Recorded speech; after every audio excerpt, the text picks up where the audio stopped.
এই মাসে এত সব, নফল হয় ফরজের মতো, আর ফরজ হয় 70টা ফরজের মতো। এত সব কেন হইল? আমরা না খেয়ে থাকি সেই জন্য নাকি? বলতে পারেন কেন হলো? একটি কারণ, শাহরু রমাদান আল্লাযী উনজিলা ফীহিল কুরআন। সুবহানাল্লাহ বলবেন না? এই রমজান মাস হচ্ছে সেই মাস যে মাসে আল্লাহ রাব্বুল আলামিন কোরআনে কারীমকে নাজিল করেছেন। অন্তত ১৫০০ বছর আগে আল্লাহ রাব্বুল আলামিন নির্দেশ করে রেখেছেন, সূর্য সাদা হওয়া থেকে, পূর্ব দিগন্ত সাদা হওয়া থেকে শুরু করে পশ্চিম দিগন্তে যখন কালো হয়ে কালো রেখা দেখা দেবে, যখন মাগরিব হয়ে যাবে, সূর্যাস্ত যাবে, ততক্ষণ পানাহার আর স্ত্রী সম্ভোগ থেকে বিরত থাকো। ১৫০০ বছর আগের আল্লাহ রাব্বুল আলামিনের এই নোটিশ কিভাবে কার্যকরী হচ্ছে উম্মতের মধ্যে, মুসলমানদের ভেতরে। খাবার সামনে আছে, পিপাসা লেগেছে, এখন তো পিপাসা লাগে না, খুব ঠান্ডার সময়, এখন রোজা রাখতে খুব মজা হবে, তাই না? খুব মজার রোজা। কিন্তু এই রোজা যখন জুন মাস আর জুলাই মাসে আসবে, তখন টের পায় মানুষ রোজা কাকে বলে। প্রচন্ড পিপাসা, সামনে সব খাবার পড়ে আছে, একটা খাবারের দিকে রোজাদারের হাত যায় না, ঘড়ির দিকে তাকায় আর চুপ করে বসে বসে আল্লাহর জিকির করতে থাকে। আল্লাহ কয়, ফেরেশতারা দেখ, এই বান্দা বানাইতে নিষেধ করছিলি, সুবহানাল্লাহ। আল্লাহ খুশি হয়ে যান। রোজাদার অপেক্ষা করতে থাকে, ঠিক যখন কাটায় কাটায় সময়টা এসে গেছে, তখন আল্লাহর নাম করে খুরমা দিয়ে পানি দিয়ে ইফতার শুরু করে দিল। আল্লাহ পাক খুশি হয়ে গেলেন। এই যে ইফতার, সারাদিন রোজা রেখে ইফতার করায় যে মজা, রোজা রাখলো না এরকম লোকেরাও কিন্তু ইফতার করে, করে না? পুরান ঢাকায় আছে, ঢাকার তো কয়েকটা এলাকা আছে, পুরান ঢাকার লোকেরা নাকি বলে যে, যারা রোজা রাখে না তারা বলে যে, রোজা না রাখে একরকম পাপ করছি, আর ইফতার না করিয়া কবিরা গুনাহ করবো নাকি, ইফতার তো করাই লাগে। তো খুব মজা করে ইফতার করে তারা। তো সারাদিন রোজা রেখে পেঁয়াজি, ছোলা, বুট, মুড়ি খাওয়ায় যে মজা, সারাদিন ভাত খাইয়া তারপরে ইফতারের শরীক হওয়া, ছাগলে ঘাস খাইলে যেমন লাগে ওইরকম তার মুখে লাগে, এই মজা পাবে না। রোজাদারের যে মজা লাগে সেই মজা সে পাবে না। সারা মাস রোজা থাকার পর, আল্লাহর হুকুম মেনে সারা রাত রোজা রাখার পর, তারপরে ঈদের দিনে জামা কাপড় পরিষ্কার করে, শেরওয়ানি গায়ে লাগাইয়া, পাঞ্জাবি পরে, আতর মেখে, এরপরে ঈদের জামাতে যখন দাঁড়ায় যায়, সে যে মজা পায়, সারা মাস রোজা রেখে ঈদের জামাতে গিয়ে সে যে মজা পায়, যে রোজা রাখলো না, ঈদের দিনে খুব জামা, পাজামা, সেন্ট এগুলো মেখে থেকে প্রথম কাতারে গিয়ে দাঁড়ায় গেছে, ও সেই মজা পাবে না। ওর মনের মধ্যে একটা চোর চোর ভাব থেকেই যায়। সে মনে মনে ভাবে, এই জামাত আমার না, জোর করে আসছি, এইখানে দাঁড়াবার যোগ্যতা আমার নাই। মনের মধ্যে সে একটা অপরাধী ফিল করে, সে ফিল করতে থাকে। সুতরাং রোজাদারের জন্য দুইটা খুশি, একটা হচ্ছে ইফতারের সময়, আর একটা খুশি হবে যখন আল্লাহ তাদেরকে দেখা দেবেন। সুবহানাল্লাহ। এই রোজা আল্লাহ পাক দান করেছেন। আচ্ছা, কি জন্য রোজা আমাদের দিলেন? এই জন্য দিয়েছেন যে একটা মাস পৃথিবীর মুসলমানরা না খেয়ে থাকুক দিনের বেলায়, ওই না খেয়ে থাকার যে খাবারগুলি বাঁচবে, এগুলি আল্লাহ অন্য কোন এলাকার মানুষদের খাওয়াবেন নাকি? এই জন্য করেছেন রোজা, এই জন্য করেন নাই। রোজার ফজিলত আল্লাহর নবী বলেছেন, রমজান মুবারকের এত ফজিলত, মানুষ যখন কোন ইবাদত করে, আল্লাহ পাক সেই ইবাদতের নেক আমলের সওয়াব 10 থেকে শুরু করে 700 পর্যন্ত বাড়ায় দেন। 10 থেকে শুরু করে 700 করে 700 বাড়ায় দেন, ইল্লা সাওম, রোজা ছাড়া।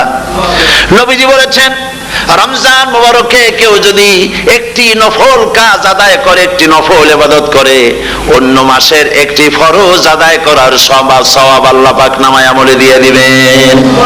রমজান মুবারকে কেউ যদি একটি ফরজ আদায় করে, অন্য মাসের 70টি ফরজ আদায় করার মতো সওয়াব আমলনামায় আল্লাহ দিয়ে দিবেন। এই পৃথিবীর মানবতার কল্যাণের জন্য এই পৃথিবীর মানুষের ভালাইয়ের জন্য, মঙ্গলের জন্য হাজার হাজার মাস ধরে এই পৃথিবীর মানুষের যে কল্যাণ হয় নাই, এই রমজান মোবারকে একটা রাত আছে যেই রাতে আল্লাহ রব্বুল আলামিন মানবতার সেই কল্যাণ করেছেন। সেই কল্যাণ কি দিয়ে করেছেন? শাহরুর রমাদান আল্লাযী উনজিলা ফীহিল কোরআন, কোরআন নাজিল করে পৃথিবীর মানুষকে সেই কল্যাণ আল্লাহ দিয়েছেন। সুবহানাল্লাহ। বন্ধুগণ, কোরআন, কোরআন কি নিয়ামত আমাদের কাছে! সেই নিয়ামতকে আমরা চিনলাম না, আমরা বুঝতে পারলাম না কত বড় নিয়ামত আল্লাহ আমাদের দান করেছেন। এই কোরআন যেন আপনি শুনতে পারেন, পড়তে পারেন, বুঝতে পারেন, সেই জন্য আল্লাহ রাব্বুল আলামিন শরিয়াত কি সুন্দর ব্যবস্থা করেছে। কোরআন শোনার জন্য রমজান মুবারকে তারাবিহের নামাজের ব্যবস্থা করা হয়েছে। সুবহানাল্লাহ, সুবহানাল্লাহ। যারা সব সময় পড়তে পারেন না, কোরআন তেলাওয়াত জানেন না, অথবা সারা বছর এক খতম কোরআন শরীফ পড়া হয় না, শরিয়াত কি সুন্দর বিধান করলো যে আপনি যেন 30 পারা কোরআন শরীফ শুনতে পারেন। এই ব্যবস্থা তারাবিহের নামাজের মধ্যে শরিয়াত করে দিয়েছে। আলহামদুলিল্লাহ, আলহামদুলিল্লাহ করেছি। হযরত ওমর রাদিয়াল্লাহু তাআলা আনহু রাতের বেলায় ঘুরতে ঘুরতে দেখেন এক বাড়িতে আলো জ্বলছে, শেষ রাত। এই রাত্রে বাড়িতে আলো জ্বলে কেন? ভাবলেন কোনো অসুখ বিসুখ হলো নাকি। তো উনি কাছে গেছেন, গিয়ে কান পেতে শুনতেছেন, কান পেতে শুনতেছেন। বাড়ির মালিক বুড়ি তার যুবতী মেয়েকে ডেকে বলছে, মা ওঠো, তাড়াতাড়ি ওঠো। কেন?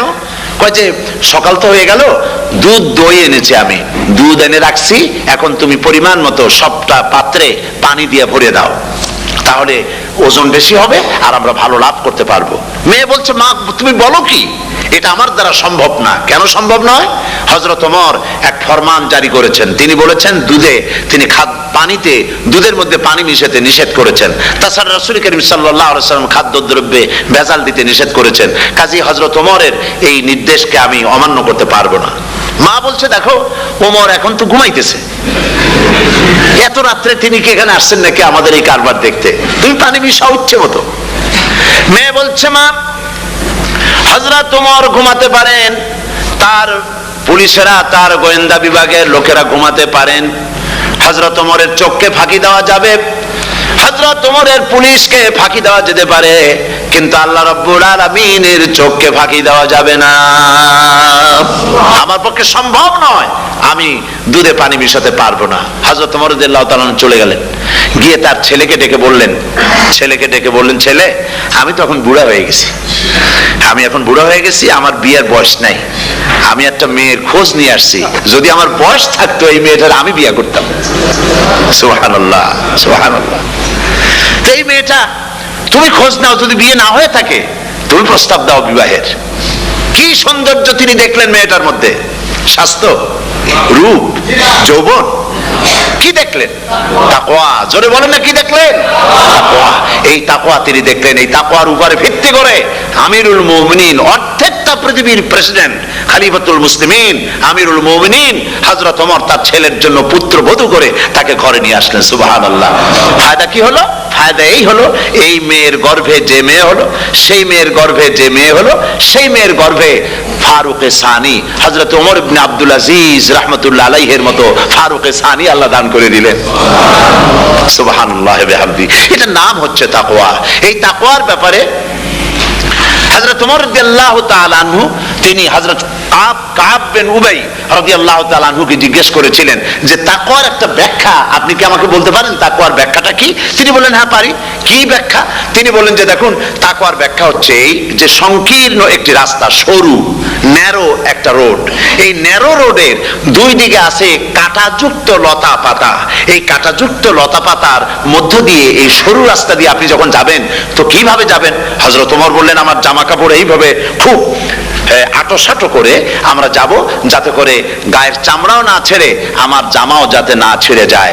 হযরতে কাব বিন উবাই রাদিয়াল্লাহু তাআলা আনহু বলছেন, এটার নামই হচ্ছে তাকওয়া। এটার নাম কি? তাকওয়া।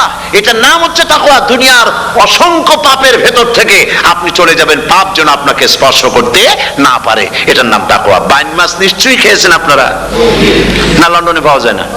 পাওয়া যায়।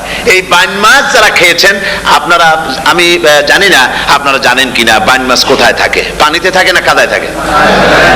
মাশাআল্লাহ। বাইন মাছ থাকে কাদার মধ্যে। কিন্তু এই বাইন মাছ যারা ধরেছে তাদের মুখে শুনেছি আমি যে বাইন মাছ থাকে কাদায়, ওকে যখন ধরে টেনে বের করা হয় কাদার মধ্যে থেকে এক ফোঁটা কাদা ওর গায়ে নাই। এই কলুষিত সমাজ, পাপে ভরপুর, গ্রেট ব্রিটেন, আমেরিকা, পাশ্চাত্য, আমাদের দেশ, সর্বত্র পাপ আর পাপ। এই পাপের মধ্যে বাইন মাছ শুধু খাইয়েন না, ওর কাছ থেকে শিক্ষাও গ্রহণ করেন। ও যেমন কাদার মধ্যে থাকে, কাদা ওর গায়ে লাগে না, আপনিও এই সমাজের মধ্যে আপনি আপনার কাজ চালিয়ে যান, পাপ যেন আপনাকে স্পর্শ না করে। আল্লাহ যেন পাপের থেকে আমাদের বাঁচান। আমরা বলি আমিন, সবাই বলেন আমিন। এটার নাম হচ্ছে তাকওয়া। আর তাকওয়া লম্বা জামায় তাকওয়া হয় না, লম্বা দাড়িতে তাকওয়া হয় না, পাগড়ি একটা বানলেই তাকওয়া হয় না। রাসূলুল্লাহ সাল্লাল্লাহু আলাইহি ওয়াসাল্লাম বলছেন তাকওয়া হা হুনা, হা হুনা, হা হুনা, তিনবার বলেছেন, বুকের দিকে দেখায় বলেছেন তাকওয়া হা হুনা। তাকওয়া হচ্ছে এখানে। এর অর্থ এই নয় যে আমি দাড়িকে আমি ছোট করে দেখছি, জামাকে ছোট করে দেখছি, তা নয়। কিন্তু বলছি যে তাকওয়াটা হচ্ছে অন্তরের ভেতরে।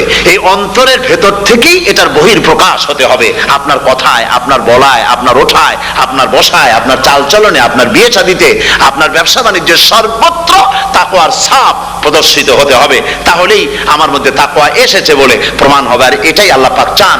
রমজান মোবারকে তোমাদের মধ্যে তাকওয়া সৃষ্টি হোক। রোজা সম্পর্কে এই কথাগুলি আমি বলে নিলাম। প্রথম 10 দিন শুধু রহমত নাজিল হবে, দ্বিতীয় 10 দিনে আল্লাহ পাক শুধু মাফ করতে থাকবেন, আর তৃতীয় 10 দিন আল্লাহ পাক জাহান্নাম থেকে মুক্ত করে দিবেন। সুবহানাল্লাহ। রমজানে মক্কা শরীফে, মদিনা শরীফে ছোট্ট একটা বাচ্চাও ঘুমায় না। অন্তত 5-7 বছর, 8-10 বছর বয়স হয়ে গেছে এরকম বাচ্চা সারা রাত্রে 1 সেকেন্ডের মধ্যে ঘুমায় না। সমস্ত লোক জাগে, ফজরের নামাজ পড়তে থেকে ঘুমায়, সব সমানে 2 হাতে নেকি কামাই করে। নেকি কামাইয়ের মৌসুমে বাহার। রমজান হচ্ছে নেকি কামাইয়ের বসন্তকাল। আপনারা যেন খবরদার মিস করবেন না, মিস করবেন না, খবরদার। এই মাসটা পুরাপুরি কাজে লাগাবার জন্য মায়েরা, আমার মায়েরা, বোনেরা, মেহেরবানি করে এই মাসটা কাজে লাগাবেন। গীবত গাইবেন না, রাগারাগি করবেন না, ঝগড়াঝাটি করবেন না, মিথ্যা কথা বলবেন না, তেলাওয়াত, জিকির, আজগার। আর পুরুষেরাও এই জিকির আজগারের মধ্যে, মানুষকে ভালো কাজের আদেশ করার মধ্যে যা আজকে আল্লাহ আমার দিয়ে বলাইলেন, এই কাজগুলি আমি এবং আপনারা সবাই যেন আমল করতে পারি। আল্লাহ তৌফিক দান করুন। আপনারা এই মোনাজাতের পরে যে যে এলাকায় গিয়ে জামাতে এশার নামাজটা আদায় করবেন, এখানে নামাজের কোনো ব্যবস্থা করা যায় নাই বলে আমরা দুঃখ প্রকাশ করছি। পাশে যেখানে মসজিদ পান, জামাতে এশার নামাজটা খবরদার আদায় করে নেবেন, নামাজ ছেড়ে দেবেন না। 5 ওয়াক্ত নামাজ সঠিকভাবে আদায় করবেন। আর মদের ব্যবসা যাদের আছে, মদের ব্যবসা ছেড়ে দেবেন। আর মদের চাকরি যারা করেন, সেখান থেকে চাকরি উঠাইয়া কোনো ভালো জায়গায় চাকরি করার জন্য চেষ্টা করবেন। জেনা, ব্যভিচার, নাচ, গান ইত্যাদি, তাস, পাশা, জুয়া, অন্যায় কাজে যাব না। আল্লাহ যেন কবুল করেন। বলেন আমিন, বলেন সবাই আমিন। এটাই কাজ। শিরক এবং বিদআতের বাড়ির কাছেও আমরা কেউ যাব না। এই তওবা করে খাঁটি মুসলমান হইতে হবে। আমরা কতদিন বাঁচবো জানি না। আল্লাহ পাক যেন আমাদেরকে ঈমানের সাথে রাখেন। যাদের মুখে দাড়ি নাই, আল্লাহ পাক তাদের মুখে দাড়ি লাগায় দিক। বলি আমিন। আপনারা চেষ্টা করেন রসুলের এই সুন্নতটা আমল করার জন্য। যেহেতু আমরা মারা যাবো, চিরদিন বাঁচবো না, তো আল্লাহ রসুলের কাছে কেমনে আমরা আমাদের চেহারা দেখাবো? জামায়, দাড়িতে, টুপিতে, পর্দায়, মেয়ে লোকদের পর্দা করার মধ্যে, সবটার মধ্যে রাসূলুল্লাহর সুন্নাত যেন আমরা আমল করতে পারি। আল্লাহ যেন তৌফিক দেন। আল্লাহ রাব্বুল আলামিন বলেন, ইন্নামাস সাদাকাতু লিল ফুকারাই ওয়াল মাসাকিন ওয়াল আমিলিনা আলাইহা ওয়াল মুআল্লাফাতি কুলুবুহুম ওয়া ফির রিকাব والغارمين وفي سبيل الله وابن السبيل فريضة من الله والله عليم حكيم। সূরা তওবার মধ্যে আল্লাহ পাক যাকাত কোথায় কোথায় দিবেন, খাতগুলি আল্লাহ বলে দিচ্ছেন। কোন আলহামদুলিল্লাহ। যেখানে সেখানে যাকাত দেওয়া যাবে না। যাকাতের জন্য খাত হচ্ছে 8টা। যাকাতের জন্য খাত কয়টা? 8টা। 8টি খাতে আপনার যাকাতের টাকা আপনি ব্যবহার করবেন, ব্যয় করবেন। প্রথম দিবেন ফকিরদেরকে। প্রথম দিবেন কাদেরকে? ফকির। ফকির কারা? ফকির হচ্ছে নিজের জীবন জীবিকায় অন্যের মুখাপেক্ষী। তারপরে শিশু, এতিম, বিধবা, জীবন চালানো খুবই কষ্টকর, অভাবগ্রস্ত লোক, এরা হচ্ছে ফকির। আর মিসকিন হচ্ছে যারা নিজেদের প্রয়োজন উপযোগী অর্থ উপার্জন করার সামর্থ্য নাই, আর মানুষের কাছে আত্মমর্যাদার কারণে হাত পাততেও পারে না। এক কথায় এক গরিব ভদ্রলোক। আল্লাহ কোরআন শরীফ বলেছেন যে এদের চেহারা দেখে বুঝো জ্বর পেটে খাবার নাই, অথবা সে অসুবিধায় আছে, চেহারা দেখে বুঝে তাকে সাহায্য করো। সে এমন শরীফ মানুষ আছে না, আমাদের সমাজে লোক এরকম আছে না, আছে কিনা? ঘরের মধ্যে 3 দিনও রান্না হয় নাই, কিন্তু দাড়ি টাড়ি সুন্দর করে আশ্রয়া, জামাটা পরিপাটি করে গায়ে দিয়ে বেরোচ্ছে, কারোর কাছে হাত পাতে না, তার সরাপাতে তার ভদ্রতায় বাঁধে। ওনার সরাপথে বেঁধেছে, উনি চাবেন না কারো কাছে, কিন্তু উনাকে যিনি সৃষ্টি করেছেন সে আল্লাহ রাব্বুল আলামিন শোনায় দিচ্ছেন, বান্দারা আমার ওই গরিব ভদ্রলোককে খাবার দাও। ওরা হচ্ছে মিসকিন। এরপরে আমিলিন, 3 নম্বরে আমিলিন, অর্থাৎ যারা যাকাত সরকারিভাবে যাকাত যারা আদায় করে, সেই আদায়কারীদেরকে এই যাকাতের টাকা দিয়ে তাদের সম্মানী দিতে বলা হয়েছে। ইসলামী গভর্নমেন্ট আসলে যাকাত তো আর আপনার খুশি মতো থাকবে না, যাকাত দিতে আপনি বাধ্য হবেন। যাকাত দিতে আপনি বাধ্য হবেন। যাকাত আদায় করবে গভর্নমেন্ট। কে আদায় করবে? গভর্নমেন্ট আদায় করবে, আর গভর্নমেন্ট ডিস্ট্রিবিউট করবে। ওয়াল মুআল্লাফাতিল কুলুব, মনতুষ্টির জন্য, যাদের মন জয় করতে হবে এই ধরনের লোকদেরকে। ওয়ার রিকাব, আর গলদেশের মুক্তিদানের জন্য। ওয়াল গারিমিন, আর ঋণগ্রস্ত ব্যক্তি, তাও আবার এমন পর্যায়ের যে ঋণ পরিশোধ করতে গেলে যদি তার এমন অবস্থা হয় যে তার কাছে যাকাত দেওয়ার মতো টাকা থাকে না, এরকমের অবস্থা যদি হয় তাহলে যাকাতের টাকা দিয়ে তার ঋণ পরিশোধ করে দেওয়া যেতে পারে। ফি সাবিলিল্লাহ। এরপরে হচ্ছে জিহাদের রাস্তায়। জিহাদের রাস্তা মানে জিহাদ যখন শুরু হবে সেই জিহাদের ময়দানে আপনি বন্দুক রাইফেল কিনে দেওয়ার সাহায্য করবেন সেটা নয়, কিন্তু শুধু এটাকেই বোঝানো হয় নাই। ফি সাবিলিল্লাহ বলতে বোঝানো হয়েছে আল্লাহর রাস্তায় সংগ্রামরত সব ব্যাপারে আপনি সাহায্য করবেন, ইসলামী আন্দোলনের জন্য করবেন।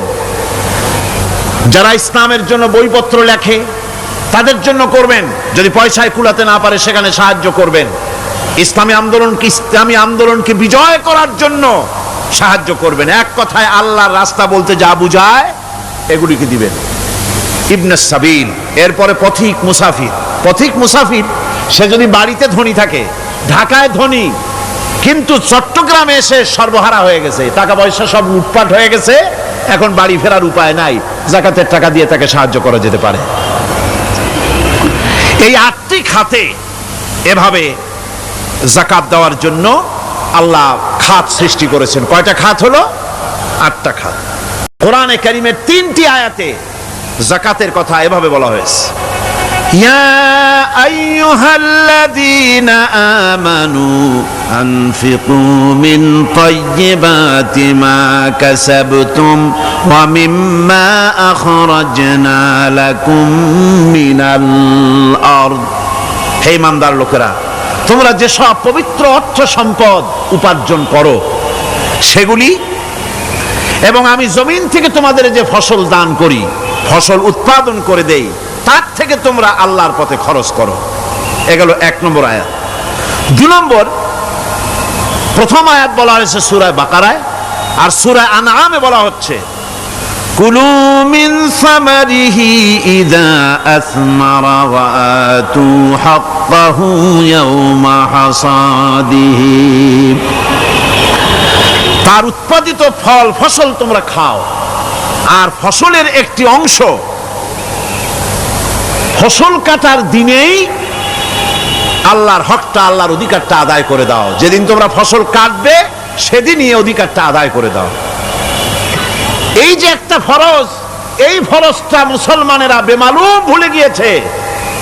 ফসলের যাকাত তারা দেয় না। ফসলের যাকাতকে বলা হয় ওশর। কি বলা হয়? ওশর। এই ওশর, এখন যদি আপনি গ্রামে গিয়া কোন শিক্ষিত লোককেও যদি জিজ্ঞেস করেন, ভাই ওশর কি চেনো?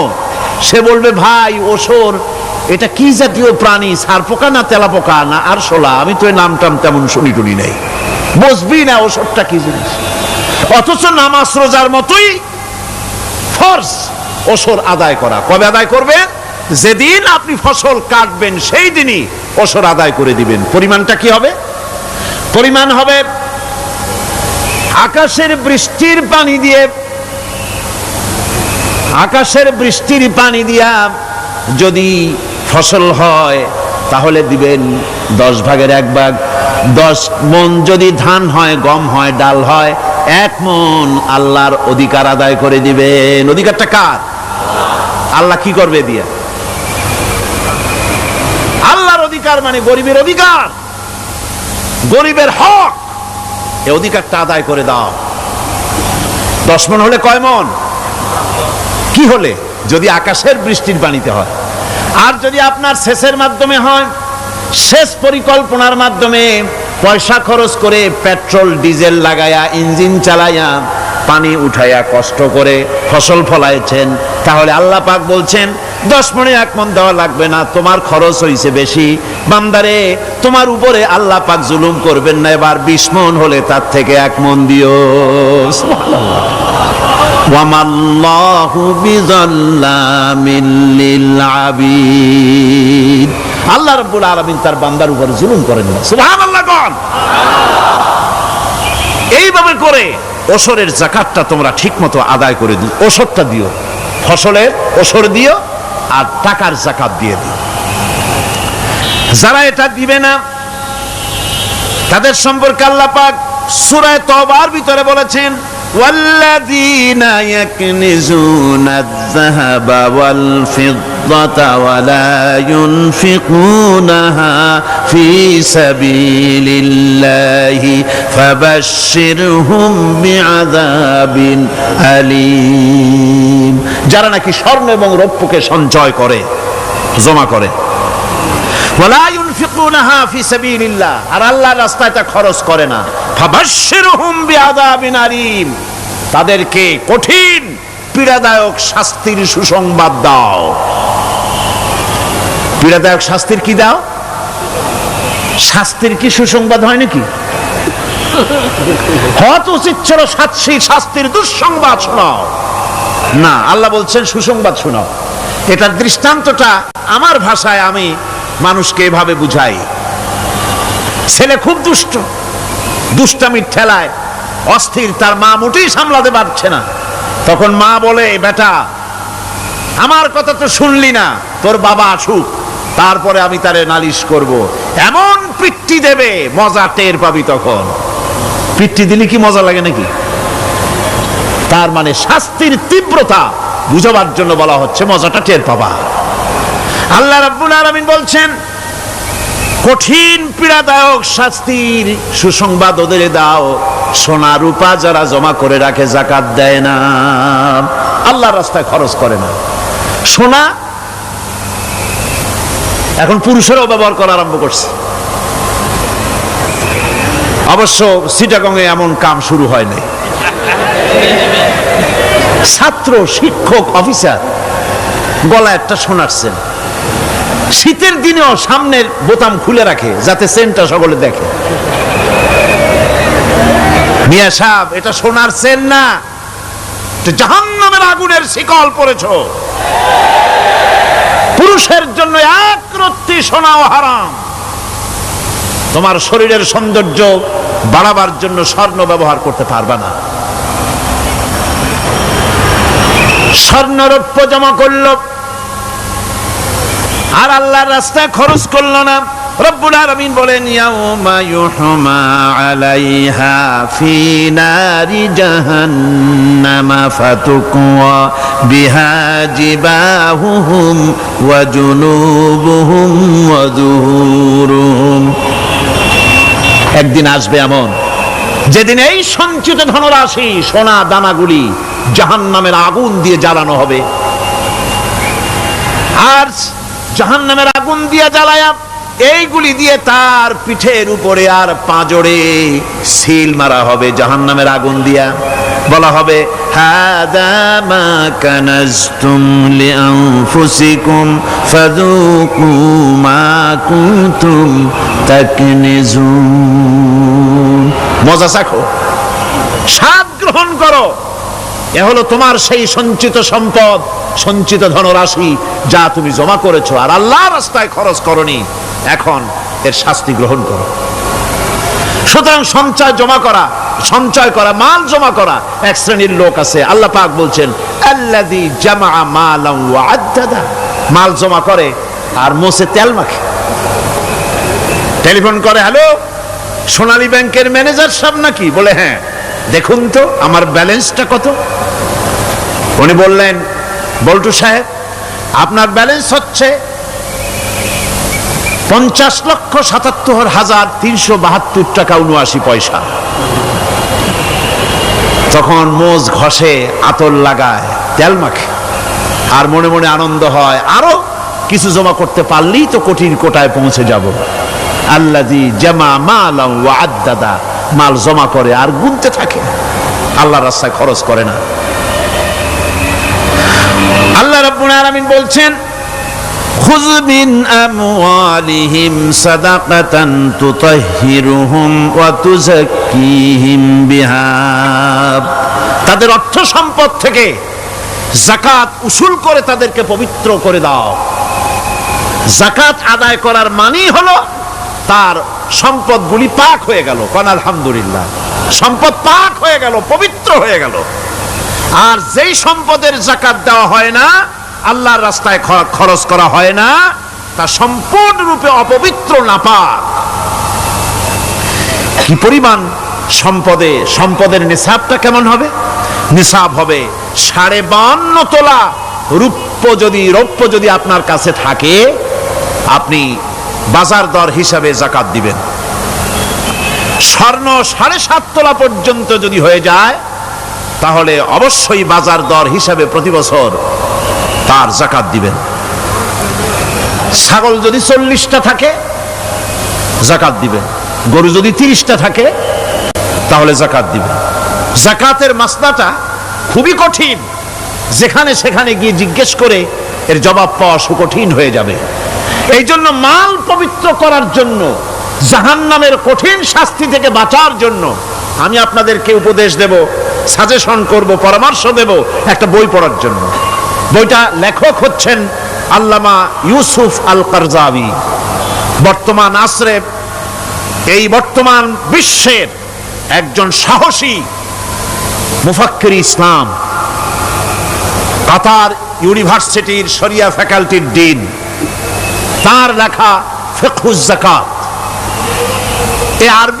বিশাল এই আরবি গ্রন্থের অনুবাদ করেছেন অনুবাদ রাজ্যের রাজা, এদেশে ইসলামী আন্দোলনের, এই ভূখণ্ডের পুরোধা ইসলামী আন্দোলনের বর্তমান সব নেতাদের ওস্তাদ আল্লামা হযরত মাওলানা আব্দুর রহিম সাহেব রাহিমাহুল্লাহ। আল্লাহ তাকে জান্নাতুল ফেরদাউসের মেহমান বানায় নিক, জোরে কোন আমিন। তিনি এটার অনুবাদ করেছেন, ইসলামে যাকাতের বিধান। ইসলামে, নামটা মনে রাখেন, ইসলামে যাকাতের বিধান। ইসলামী ফাউন্ডেশন বইটা বের করেছে, এত বড় 2টি খণ্ড। এই বইটি আপনারা সংগ্রহ করবেন, ইসলামের যাকাত বিধান। বইটি আপনারা সংগ্রহ করবেন মনে করে। আল্লাহর রাহে যে আপনি খরচ করবেন, সেই খরচ করার জন্য আল্লাহ রাব্বুল আলামিন কয়েকটা মূলনীতি দিয়েছেন। কিভাবে, কি মন মানসিকতা নিয়ে খরচ করবেন। খরচ করলেই কিন্তু সওয়াব হবে না। আতর মাখবেন, যদি চিন্তা করেন যে আতর মাখলাম, মাহফিলে যাব, মসজিদে যাব, লোকেরা টের পাবে যে বেটা আতর একখান মাখছে, তো খামো খাই আপনার আমও গেল, সালাও গেল, কোনো সওয়াব হইল না। আর যদি আতর মাখেন এই নিয়ত করে আতর মেখেছি, রাসূল পাক সাল্লাল্লাহু আলাইহি ওয়াসাল্লামের একটা সুন্নাত আমল করলাম, আল্লাহ রাব্বুল আলামিন অসংখ্য নেকি আমল নামায় লিখে দিবেন। নিয়তের উপরে দারমাদার করছে সবকিছু। এখন আপনি যে খরচ করবেন, সেই খরচটা কিভাবে করবেন, কি মন মানসিকতায় করলে পরে আল্লাহ খুশি হবেন, সেই কথাটি আল্লাহ পাক কোরআনে কারীমের মধ্যে বলছেন। আমি আপনাদের সামনে সেগুলি বলছি। দানটা হতে হবে কেবলমাত্র আল্লাহরে খুশি করার জন্য, মনে রাখেন। এটা হলো এক নম্বর। কি দানটা হতে হবে কারে খুশি, জোরে কোন? আল্লাহ পাক বলছেন ওয়ামা তুনফিকুনা ইল্লা ইবতিগা ওয়াজহিল্লাহ, তোমরা যা কিছু খরচ করো তাতে আল্লাহর সন্তুষ্টি লাভ করা ছাড়া মনের মধ্যে অন্য কিছু যেন লক্ষ্য না থাকে, শুধুমাত্র আল্লাহর সন্তুষ্টি মনের মধ্যে তোমরা রাখবে। আর কাউকে কোনো জিনিস দিয়ে তার কাছে অনুগ্রহ প্রকাশ করতে পারবে না। আমি তোমার এই উপকার করছিলাম, তুমি নেমো খারামের মতো আজ কথা বলো, এরকম বলে না। কাউকে কিছু দিয়ে অনুগ্রহ প্রকাশ করবে না, তার মনে ব্যথা দিবা না। الذين ينفقون أموالهم في سبيل الله ثم لا يتبعون ما أنفقوا منا ولا أذى, যারা আল্লাহর পথে খরচ করে এবং খরচ করার পর নিজের অনুগ্রহ প্রকাশ করে না এবং কাউকেও মনোকষ্ট দেয় না, টাকা দিয়া খোটা দিল না, মনেও কষ্ট দিল না, তাদের জন্য পুরস্কারটা কি শুনুন।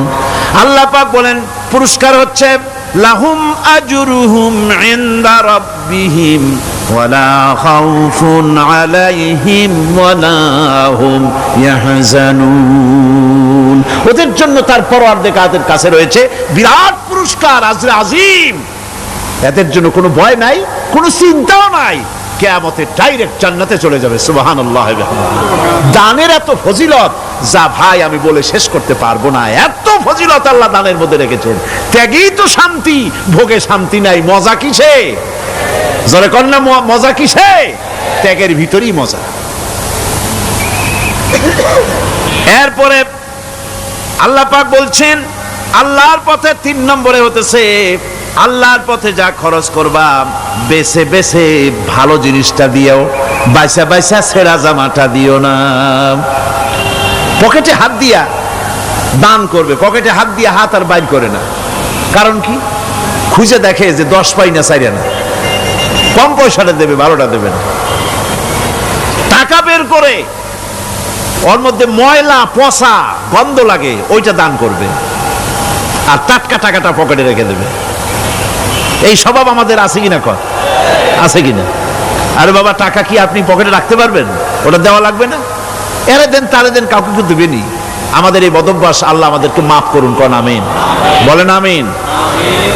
দান করার সময় বেছে বেছে খারাপটা দিও না, ছেঁড়া কাপড়টা দিও না, অখাদ্য কুখাদ্য দান করো না। বিয়ার মজলিস, বিবাহে অনেক লোক দাওয়াত দিয়েছে, বেশি করে রান্না করছে, কম যদি হয়ে যায় বড় মিয়ার ইজ্জত নষ্ট হয়ে যাবে। মেহমান কম আসলো, এখন এই খাবারগুলি না পারিয়া তারপরে গরিবদের দেয়, না পেরে যখন খাবার কেউ নাই তখন গরিবদের দেয়। গরিবদের উদ্দেশ্য করে কিন্তু বানানো হয় নাই। এটা হলো একজনের রুটি খাচ্ছিল, এক কৃপণ বখিল রুটি খেতে বসেছে, সিল একটা এসে রুটিতে ছু মারলো, ছু মেরে রুটিটা নিয়ে গেছে। বেচারা পিছনে পিছনে দৌড় আরম্ভ করছে, গালি দিতে দিতে।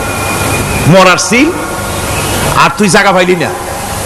চিলের পিছনে দৌড়াতে দৌড়াতে নদীর পারে চলে আসছে। সিলও দেখে যে আল্লাহ, এমন এক বেকায়দার লোকের রুটি নিলাম, কোন গাছেও বসতে পারি না তার ঢিলার জ্বালায়। শেষ পর্যন্ত পাশে ছিল নদী, নদীর উপর দিয়া চিল উড়ে ওপার যাওয়া আরম্ভ করছে।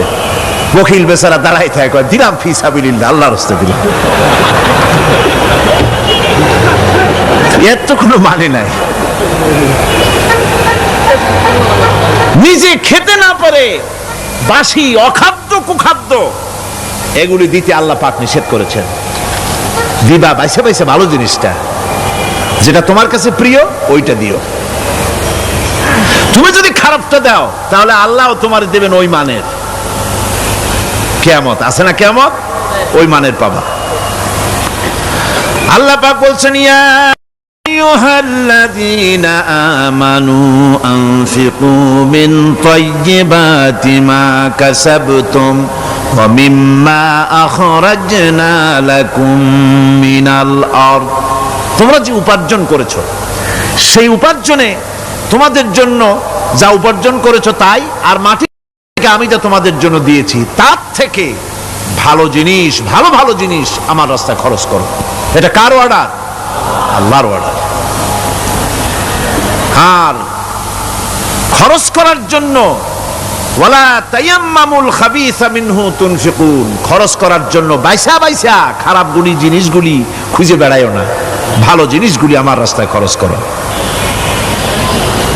আর যতদূর সম্ভব গোপনে দিও, যতদূর সম্ভব দান গোপনে করি, মানুষকে শুনায়ও না অমুক জায়গায় দিলাম, বা মানুষের দেখায় দেখায় দিও না। কোন কোন শহর আছে কোরবানির সময় বিরাট গরু কেনা হয়, সেই গরুর গলায় মালা দিয়া তারপরে শহরে রাস্তায় রাস্তায় ঘুরানো হয়, অমুক মিয়া সাহেব এই গরুটা কোরবানি করবে। এরকম চিটাগংয়ে হয় না, অন্য অন্য জেলায় হয়। জি, এখানেই বেশি হয়। তাই? আশ্চর্য কথা। তাহলে তো উচিত, এরকম যদি উদ্দেশ্য হয় তাহলে বড় মিয়া গরুর সাথে একসাথেই হাঁটা উচিত, লোকেরা বুঝুক কোন বড় মিয়া আর কোন বড় গরু। আপনি এটা করলেন কি জন্যে? এই কাজটা তো নিন্দনীয় কাজ। আর প্রতিযোগিতামূলক কোরবানি করা, প্রতিযোগিতামূলক 35,000 টাকার গরু কোরবানি করা হলো, মানে নাই। মানুষকে শুনাইয়া, মানুষকে দেখাইয়া যদি করা হয় কোনো ফল পাওয়া যাবে না।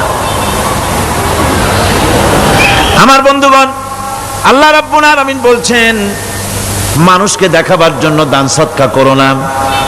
ইন তুবদুস সাদাকাতি ফানি'ম্মা হিয়া ওয়া ইন তুখফুহা ওয়া তু'তুহাল ফুকারা ফাহুয়া খায়রুল লাকুম ওয়া ইউকাফিরু আনকুম মিন সাইয়্যাতিকুম।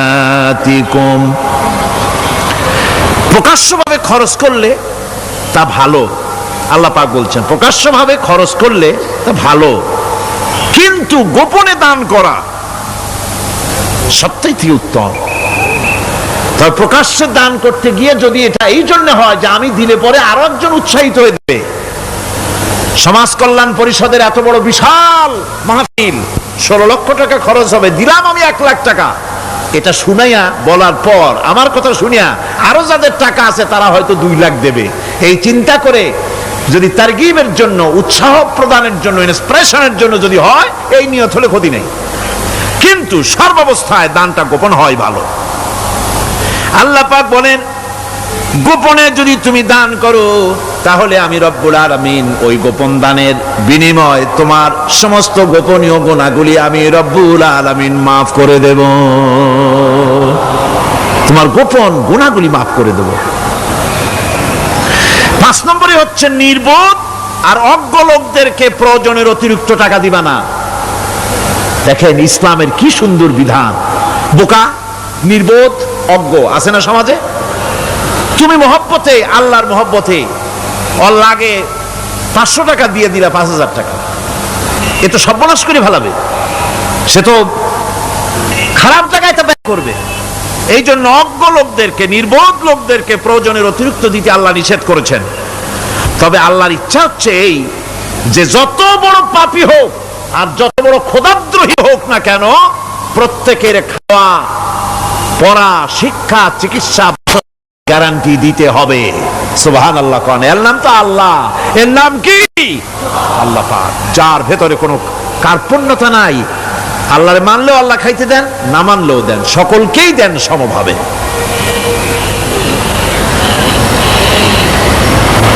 6 নম্বরে হচ্ছে কারো প্রয়োজন পূরণের জন্য যদি ধার দেওয়া হয়, যদি কাউকে ধার দেন তা আদায় করার জন্য বারবার তাকে তাগাদা দেওয়া যাবে না। একথা শুনিয়া যারা ঋণগ্রস্ত আছেন তারা আবার এই সুবিধাটা নিয়েন না।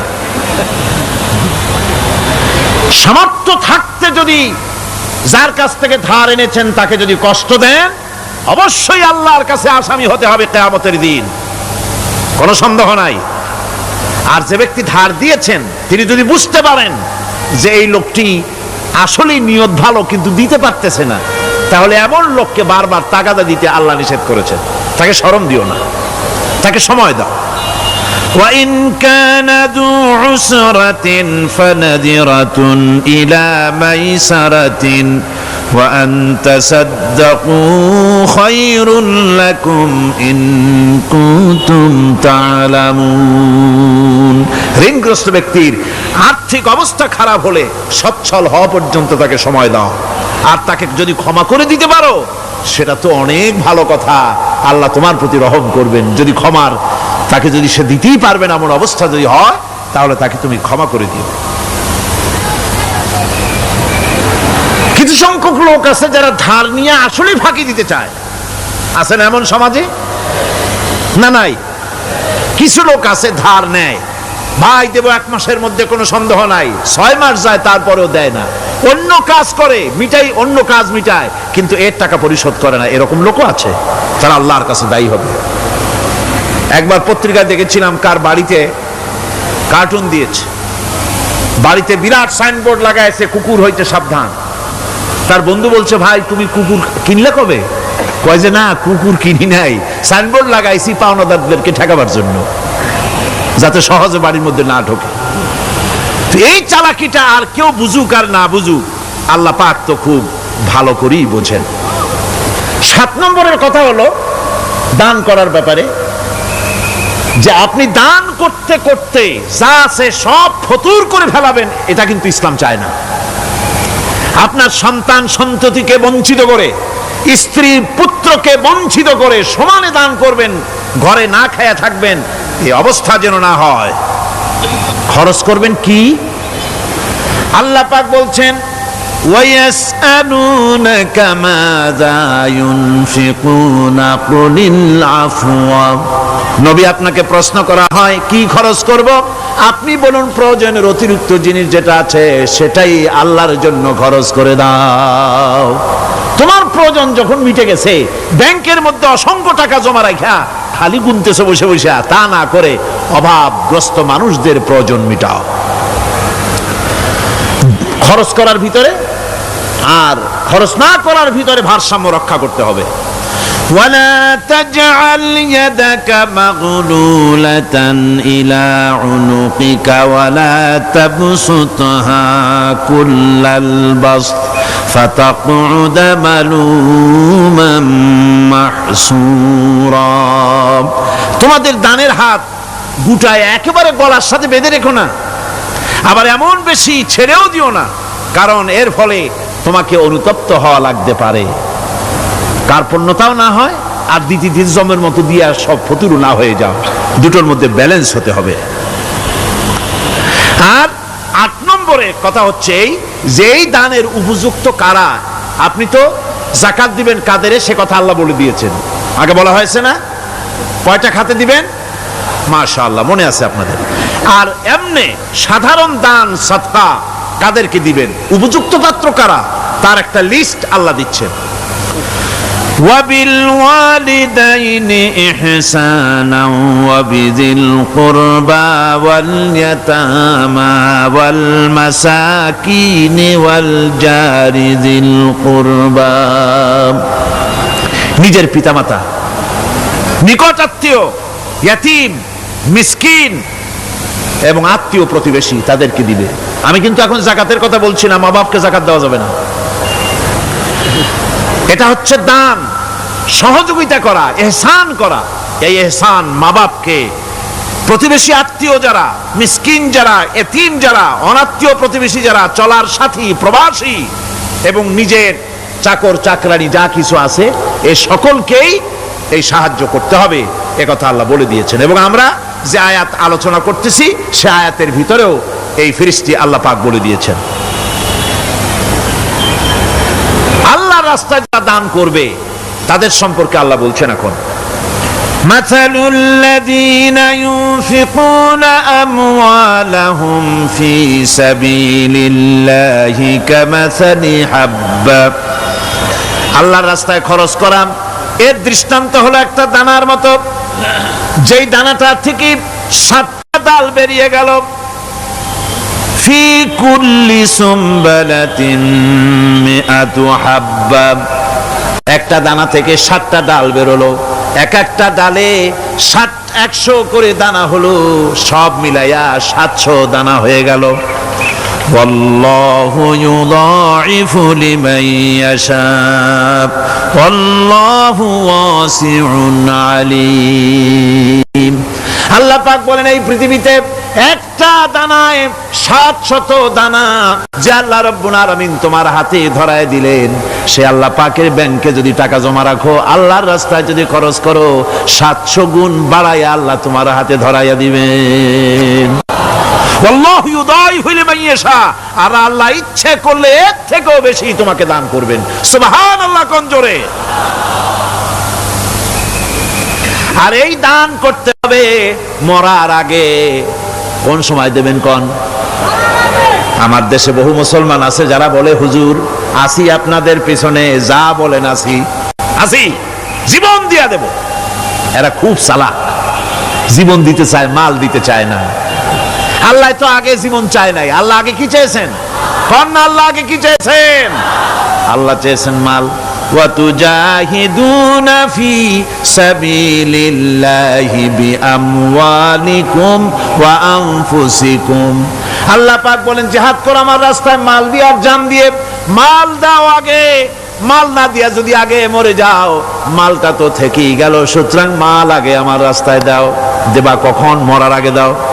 وَأَنفِقُوا مِمَّا رَزَقْنَاكُم مِّن قَبْلِ أَن يَأْتِيَ أَحَدَكُمُ الْمَوْتُ। আমার রাস্তায় খরচ করো মৃত্যু আসার আগে। فيقول رب لولا أخرتني إلى أجل قريب। যদি মরার আগে না দাও, মৃত্যুর সময়, মৃত্যু যখন এসে গেল, সেই সময় যদি বলো, অনুশোচনা যদি করো, আহারে যদি আমি সময় পাইতাম, একটু খানিক যদি সময় দিতে আল্লাহ, একটু সময় আমারে যদি দাও, ফাসাদ্দাকা ওয়া আকুম মিনাস সালিহিন। দান সদকা করব, সব আল্লাহর রাস্তায় দিয়ে দেব, আর আমি সালেহ বান্দাদের মধ্যে শামিল হয়ে যাব। আল্লাহ একটু সময় আমারে দাও। আল্লাহ পাক বলছেন ওয়ালা ইউআখিরাল্লাহু নাফসান ইযা জাআ আজালুহা আল্লাহু খাবীরুম বিমা তা'মালুন। মৃত্যুর নির্ধারিত সময় আসলে 1 সেকেন্ড আগে পাশে করা হবে না। সুতরাং মৃত্যুর আগে খরচ করো। আপনি মনে করবেন যে আপনি মরে গেলে পরে আপনার ছেলে মেয়ে আপনার জন্য করবে, খরচ করবে। হ্যাঁ করবে ঠিক, মরার পরে কুলখানির পরে 40, তারপরে শেষ, এরপর আর করবে না। আপনার ছেলে মেয়ে যে আপনার জন্য করবে তার প্রমাণ তো আপনি নিজে। আপনি আপনার ছেলের মেয়ের জন্য কি করে, আপনার মা বাবার জন্য কি করছেন? আপনার মা বাবার জন্য যদি আপনি কিছু না করে থাকেন, আপনার ছেলে মেয়ে আপনার জন্য করবে না। সুতরাং নিজের কাজ নিজে করেন। আপনার পিঠ যদি চুলকায়, আর নাতিরে যদি বলেন নাতি পিঠটা চুলকায় দাও, সে যে জায়গায় চুলকাবে আপনি করবেন উত্তর দিকে, সেই উত্তর দিকে, দক্ষিণ দিকে, উপরে, নিচে, পিঠে, পাছার কাছে, যে জায়গায় আঙ্গুল দেবে আপনি করবেন ওখানে না, আবার আরেকটু উপরে দাও, আরেকটু পাশে দাও, জায়গা মতো পড়বেই না। আর কষ্ট করে নিজের হাতটা যদি পৌঁছাইতে পারেন জায়গা মতো পড়ে, একবার চুলকানি মারলেই চুলকানি শেষ, ঠিক কিনা? সুতরাং আপনি অন্যের উপরে ভরসা না করে নিজের খরচ নিজেই করে যান, নিজের কাজ নিজে করে যান, আল্লাহর রাস্তায় খরচ করে যান, বেশি পরিমাণে খরচ করেন। যত খরচ করবেন আল্লাহ রাব্বুল আলামিন রাজি হয়ে যাবে। কোন সুবহানাল্লাহ। ভিত্তিক অর্থ ব্যবস্থা কায়েম করে, আর অনিসলামিক সরকার সুদ ভিত্তিক অর্থ ব্যবস্থা কায়েম করে। যাকাত আর সুদের মধ্যে পার্থক্য কি? যাকাত হচ্ছে, এক কথায় বুঝাই, ব্যাখ্যা দেব না, এক কথায় বুঝাবো।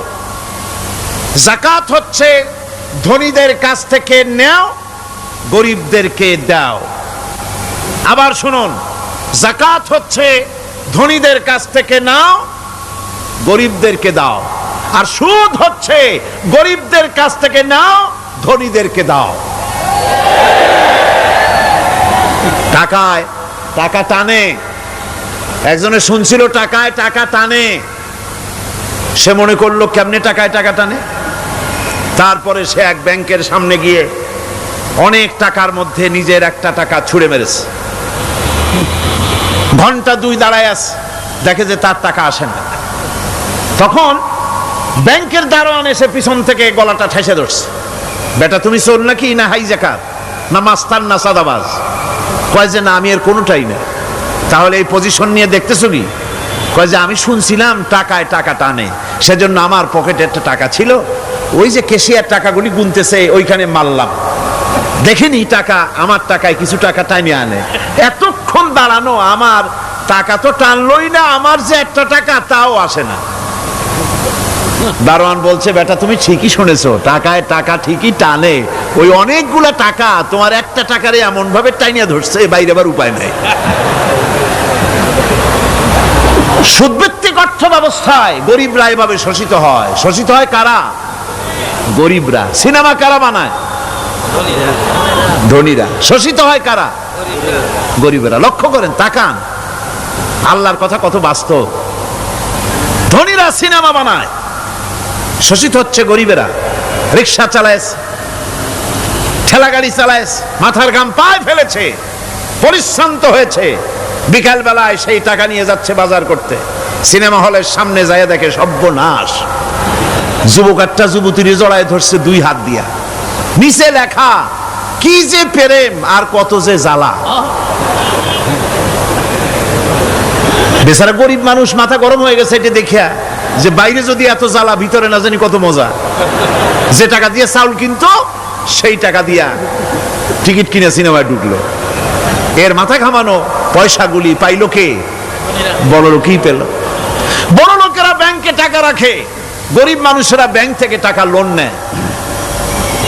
কৃষি লোন নিল, গরু কিনলো, বীজ কিনলো, সার কিনলো। আকাশ থেকে বৃষ্টি হলো না, অনাবৃষ্টি অতিবৃষ্টি খরার কারণে ফসল হলো না। ব্যাংক কি তার লোন মাফ করবে? তার সুদ মাফ করবে? শেষ পর্যন্ত গরুটা বেচা, মায়ের হাতের বউ হাতের শেষ চুরি গাছা বিক্রি করে লোন পরিশোধ করলো। বড় লোকের টাকা ওখানে ছিল, ওই টাকায় আরো টাকা গিয়ে জমলো, আর গরিব ফতুর হয়ে গেল। এই জন্য আল্লাহ পাক বলেছেন সুদ হচ্ছে ওয়াহাল্লাল্লাহুল বায়া ওয়া হাররামা রিবা। আল্লাহ পাক ব্যবসাকে করেছে হালাল, সুদকে করেছেন হারাম। এই সুদের মধ্যে 70টি গুনাহ, তার ছোট্ট গুনাহ হলো নিজের মায়ের সাথে জিনা করা। জোরে কোন নাউজুবিল্লাহ।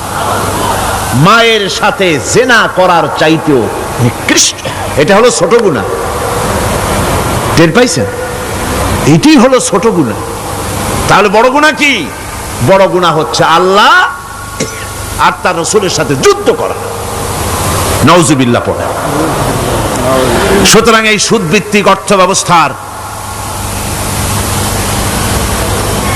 এই সুদভিত্তিক অর্থ ব্যবস্থাকে নির্মূল করে দিয়ে ইসলাম যাকাত ভিত্তিক অর্থ ব্যবস্থা কায়েম করেছিল, যার ফলে মানুষ খেয়ে পরে সুখে শান্তিতে বসবাস করেছে।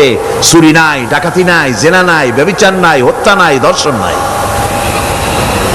এমন এক সময় এসেছিল কোরআনে কারিমের বরকতে, যাকাত ভিত্তিক অর্থনীতির বরকতে, এমন এক সময় এসেছিল ময়দানে ঢোল পিটানো হতো বাজারে বাজারে, যাকাত কে নেবে, যাকাত কে নেবে, যাকাত কে নেবে। একজন মানুষও খুঁজে পাওয়া যায় নাই যে বলবে যাকাত আমার দরকার। গল্প করলাম? এটা কি গল্প? এটা বাস্তব। হযরত ওমর বিন আব্দুল আজিজ রাহমাতুল্লাহ আলাইহির জামানায় সদকার টাকা নিয়ে 3টি দিন একজন ঘুরেছেন গ্রামে গ্রামে, ময়দানে ময়দানে। একটা গরিব খুঁজতেছেন সদকার টাকা দেবে, গরিব খুঁজে পাওয়া যায় না।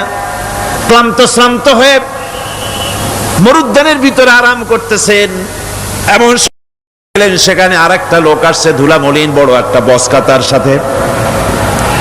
এই লোকটি তার কাছে গিয়ে বলছে, ভাই আল্লাহ আপনারে আমারে মিলাই দিছে, 3 দিন পর্যন্ত ঘুরেছি কিছু সদকার টাকা নিয়ে, এত বড় দেশের এত জায়গা ঘুরলাম, একটা গরিব পাই নাই যে তারে দেব, আল্লাহ আপনারে মিলাই দিছে, নেন এই টাকাগুলা। কয় যে তোমার মাথা খারাপ না স্কুল উঠিলা? তুমি কি মনে করছো আমার এই বস্কার মধ্যে ছেঁড়া খাতা? তোমার টুপলায় যে টাকা আছে আমার বস্তায় তার থেকে অনেক বেশি টাকা আছে।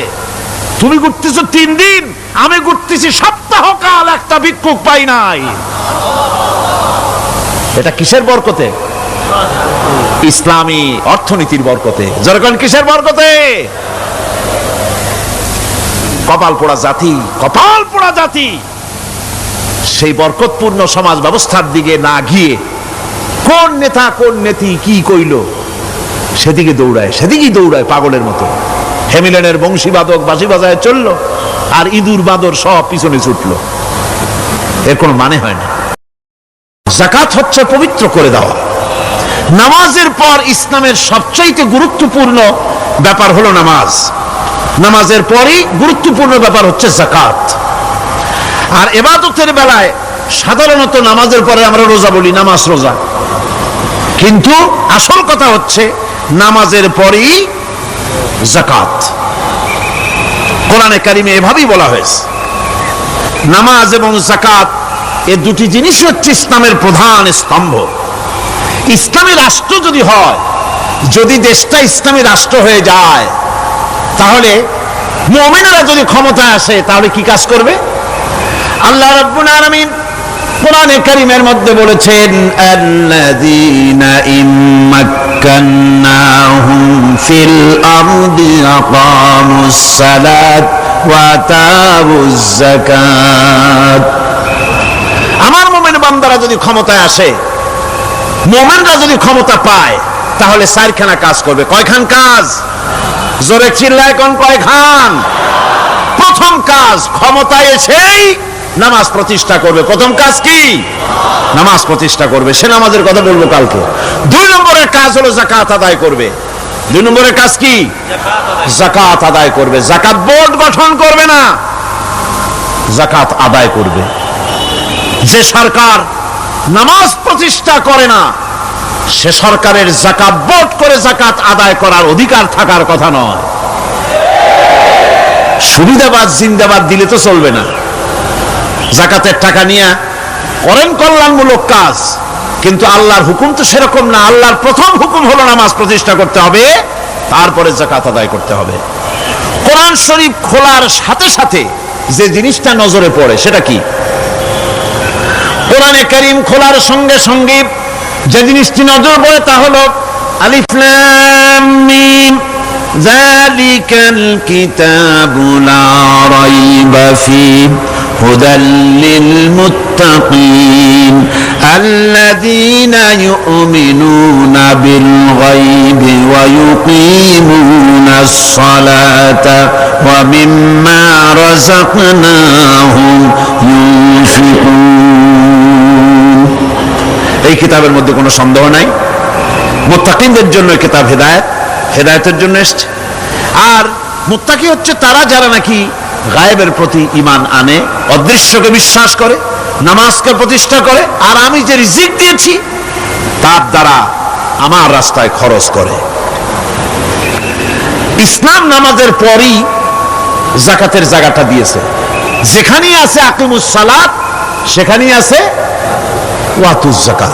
দেখছেন কি ধরনের একটা মিল? যেখানেই নামাজ প্রতিষ্ঠা করো সেখানে যাকাত আদায় করো। তার মানে হলো নামাজ সঠিকভাবে প্রতিষ্ঠা হতেই পারে না যাকাত ভিত্তিক অর্থ ব্যবস্থা পরিচালিত হওয়া ছাড়া। কারণ একটি গরিব মানুষ, পেটে খাবার নাই, সে নামাজ পড়তে যখন দাঁড়িয়েছে তার নিজের পেটে খাবার নাই, তার বাচ্চা অসুখে তড়পাচ্ছে, তার ছেলের পরীক্ষার ফি নাই, ফি দেওয়ার মতো পয়সা নাই, তার স্ত্রীর পরনে কাপড় নাই, নামাজ পড়তে দাঁড়িয়েছে, স্বাভাবিকভাবেই নিজের ক্ষুধার যন্ত্রণা, বিবি বাল বাচ্চার কষ্টের কথা এগুলি তার মনের মধ্যে তোলপাড় করে উঠবে। এ কথা আল্লাহর চাইতে আর কে ভালো বুঝবে? সেই জন্য আল্লাহ পাক বলেছেন, আকিমুস সালাত ওয়া আতুজ যাকাত, নামাজ প্রতিষ্ঠা করো, যাকাত আদায় করো। নামাজ আর যাকাতকে পাশাপাশি রাখা হয়েছে। আর এই নামাজ আর যাকাত দুনিয়ার সমস্ত নবীদের উপর আল্লাহ ফরজ করেছিলেন। কোন সুবহানাল্লাহ। এ শুধু আপনার আমার নবীর উপরে না, দুনিয়ার সব নবীদের উপরে নামাজ আর যাকাত কি ছিল? ফরজ। হযরত ইব্রাহিম আলাইহিস সালাম এবং তার বংশের নবীদের কথা উল্লেখ করার পর আল্লাহ রাব্বুল আলামিন বলছেন, ওয়াজআলনাহুম আইম্মাতান ইয়াহদুনা বিআমরিনা ওয়া আওহাইনা ইলাইহিম ফি'লাল খায়রাত وإقام الصلاة وإيتاء الزكاة وكانوا لنا عابدين وجعلناهم أئمة আমি সমস্ত নবীদেরকে নেতা বানাইছি সমস্ত নবীরা কি আর এক শ্রেণীর কি বলবো আমি আমার কাছে ভাষা আসতেছে না এক শ্রেণীর ভদ্রলোক বলি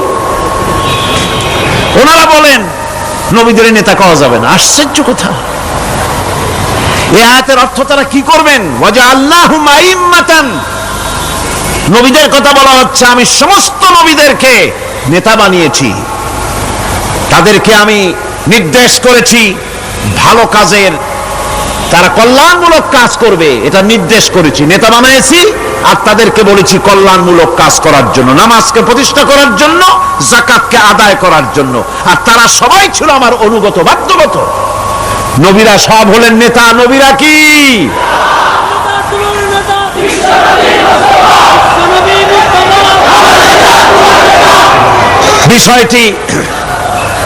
বিষয়টি ওনারা বুঝতে চান না বিষয়টি ওনারা বুঝতে চান না তাই নবীকে ওনারা নেতা বলতে চান না বাংলায় আপত্তি করেন সাইয়েদেনা বলতে আপত্তি করেন না সাইয়েদেনা মানেই তো আমাদের নেতা দরুদ শরীফ পড়লেই তো আল্লাহুম্মা সাল্লি আলা সাইয়েদেনা বলি মানেই হলো আমাদের নেতা ইংরেজিতে বললে অসুবিধা নাই উর্দুতে বললে অসুবিধা নাই আরবিতে বললে অসুবিধা নাই বাংলায় নেতা বললেই অসুবিধা কেন হইলো কারা জানি স্লোগান দেয় অমুক আমার নেতা তোমার নেতা অমুক তমুক সেই জন্য হুজুর সাল্লাল্লাহু আলাইহি ওয়াসাল্লাম নেতা কওয়া যাবে না একটা কথা হইলো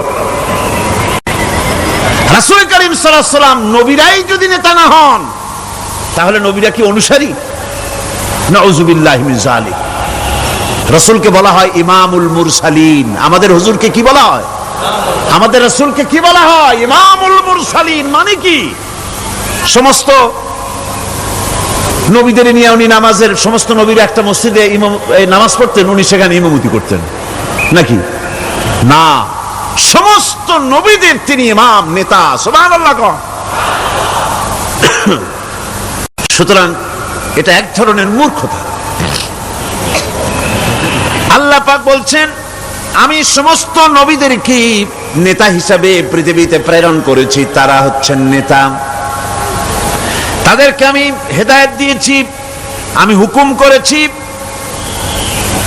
ওহীর মাধ্যমে জনকল্যাণমূলক কাজ তোমরা করো নামাজ প্রতিষ্ঠা করো কল্যাণমূলক কাজ করো ফেলাল খায়রাত কল্যাণমূলক কাজ করো আর নামাজ প্রতিষ্ঠা করো যাকাতকে আদায় করো আর তারা সবাই ছিল আমার বাধ্যগত ইসমাঈল আলাইহিস সালাম সম্পর্কে বলা হয়েছে وكان يأمر أهله بالصلاة والزكاة وكان عند ربه مرضيا সে তার স্বজনদেরকে নামাজের হুকুম করত নামাজের এবং যাকাতের নির্দেশ দিতেন হযরত ইসমাঈল আলাইহিস সালাম আর তিনি ছিলেন বিশেষ মর্যাদার অধিকারী মুসা আলাইহিস সালাম এবং তার কওমকে আল্লাহ পাক এই অর্ডার দিয়েছিলেন মুসা আলাইহিস সালাম বলেছিলেন আয় আল্লাহ আমার কওমকে যেন তুমি গজব দিও না তাদেরকে তুমি শাস্তি দিও না আল্লাহ পাক হযরত মুসা আলাইহিস সালামের এই প্রার্থনার জবাবে আল্লাহ পাক বললেন আযাবি উসিবু বিহি মান আশাউ ওয়া রাহমাতি ওয়াসিআত কুল্লা শাই আমি যাকে চাইবো আমার আযাবে নিক্ষেপ করব তবে সকল জিনিসের উপর আমার রহমত পরিবেষ্টিত আছে তবে হ্যাঁ ফাসাকতুবুহা লিল্লাযীনা ইয়াত্তাকুনা ওয়া ইউতুনাজ যাকাতা ওয়াল্লাযীনা হুম বিআয়াতিনা ইউমিনুন আমি এই রহমত কেবলমাত্র তাদের জন্য লিখে রাখবো যারা নাকি নামাজ প্রতিষ্ঠা করবে আর যারা যাকাত আদায় করবে আমি তাদেরকে আমার গজব থেকে বাঁচায়া দেব যাকাত যারা আদায় করবে আমি তাদেরকে আমার শাস্তি থেকে গজব থেকে রক্ষা করব রাসূল করিম সাল্লাল্লাহু আলাইহি ওয়াসাল্লামের পূর্বে শেষ নবী হচ্ছেন হযরত ঈসা আলাইহিস সালাম। তাকে আল্লাহ পাক এই অর্ডারই করেছেন। কোরআনে কারিমে বলা হচ্ছে ওয়াজআলানি মুবারাকান আইনামা কুনতু ওয়া আওসানি বিস-সালাতি ওয়াজ-যাকাতি মা দুমতু হাইয়া। আমি যেখানেই থাকি না কেন আমাকে অর্ডার করা হয়েছে যতদিন বেঁচে থাকবো আমি ততদিন যেন আমি নামাজ আদায় করি আর যাকাত দেই। ঈসা আলাইহিস সালাম বলছেন আল্লাহ পাক আমার উপরে নির্দেশ করেছেন আমি যেখানেই থাকি আর যতদিন বাঁচি আমাকে নামাজ আর যাকাত এই দুটি জিনিস সম্পর্কে আল্লাহ পাক আমাকে আদেশ করেছেন। এখন যাকাত দিতে হবে, গুরুত্বপূর্ণ ব্যাপার। মানুষেরা অবহেলায় যাকাত থেকে নিজেকে বঞ্চিত রেখেছে, মাহরুম রেখেছে এত বড় একটি নিয়ামত থেকে, সমাজকে মাহরুম করছে, যাকাত দিচ্ছেন। কোরআনে কারীমের 3টি আয়াতে যাকাতের কথা এভাবে বলা হয়েছে, ইয়া আইয়ুহাল্লাযীনা আমানু আনফিকু মিন তাইয়্যিবাতি মা কাসাবতুম ওয়া মিম্মা আখরাজনা লাকুম মিনাল আরদ। হে ইমানদার লোকেরা, তোমরা যে সব পবিত্র অর্থ সম্পদ উপার্জন করো সেগুলি এবং আমি জমিন থেকে তোমাদের যে ফসল দান করি, ফসল উৎপাদন করে দেই, তার থেকে তোমরা আল্লাহর পথে খরচ করো। এগুলো 1 নম্বর আয়াত। 2 নম্বর, প্রথম আয়াত বলা হয়েছে সূরা বাকারায়, আর সূরা আনআমে বলা হচ্ছে কুলু মিন সামারিহি ইযা আসমারা ওয়া আতু হাক্কাহু ইয়াওমা হাসাদিহি। তার উৎপাদিত ফল ফসল তোমরা খাও, আর ফসলের একটি অংশ ফসল কাটার দিনেই আল্লাহর হকটা, আল্লাহর অধিকারটা আদায় করে দাও। যেদিন তোমরা ফসল কাটবে সেদিনই এই অধিকারটা আদায় করে দাও। এই যে একটা ফরজ, এই ফরজটা মুসলমানেরা বেমালুম ভুলে গিয়েছে। ফসলের যাকাত তারা দেয় না। ফসলের যাকাতকে বলা হয় ওশর। কি বলা হয়? ওশর। এই ওশর এখন যদি আপনি গ্রামে গিয়া কোন শিক্ষিত লোককে যদি জিজ্ঞেস করেন ভাই ওশর কি চেনো, সে বলবে ভাই ওশর এটা কি জাতীয় প্রাণী, সারপোকা না তেলাপোকা না আরশোলা, আমি তো এই নামটাম তেমন শুনি টুনি নাই, বুঝবি না ওশরটা কি জিনিস। অথচ নামাজ রোজার মতোই ফরজ ওশর আদায় করা। কবে আদায় করবেন?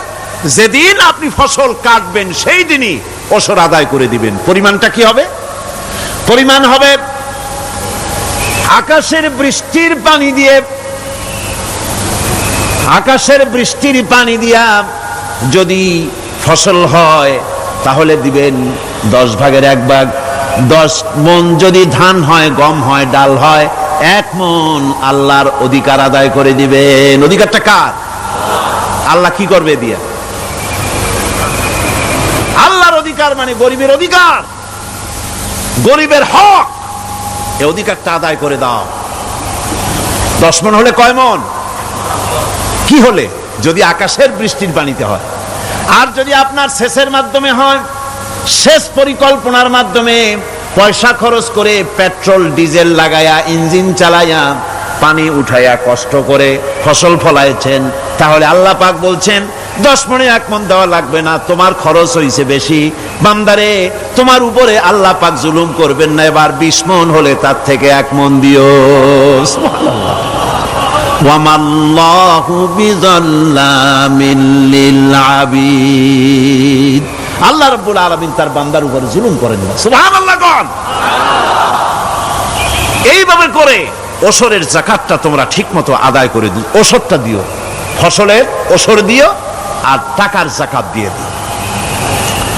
যারা এটা দিবে না তাদের সম্পর্কে আল্লাহ পাক সূরা তওবার ভিতরে বলেছেন ওয়াল্লাযীনা ইয়াকনিজুনা আয-যাহাবা ওয়াল ফিদ্দাতা ওয়া লা ইউনফিকুনাহা ফি সাবিলিল্লাহি ফাবাশশিরহুম বিআযাবিন আলিম।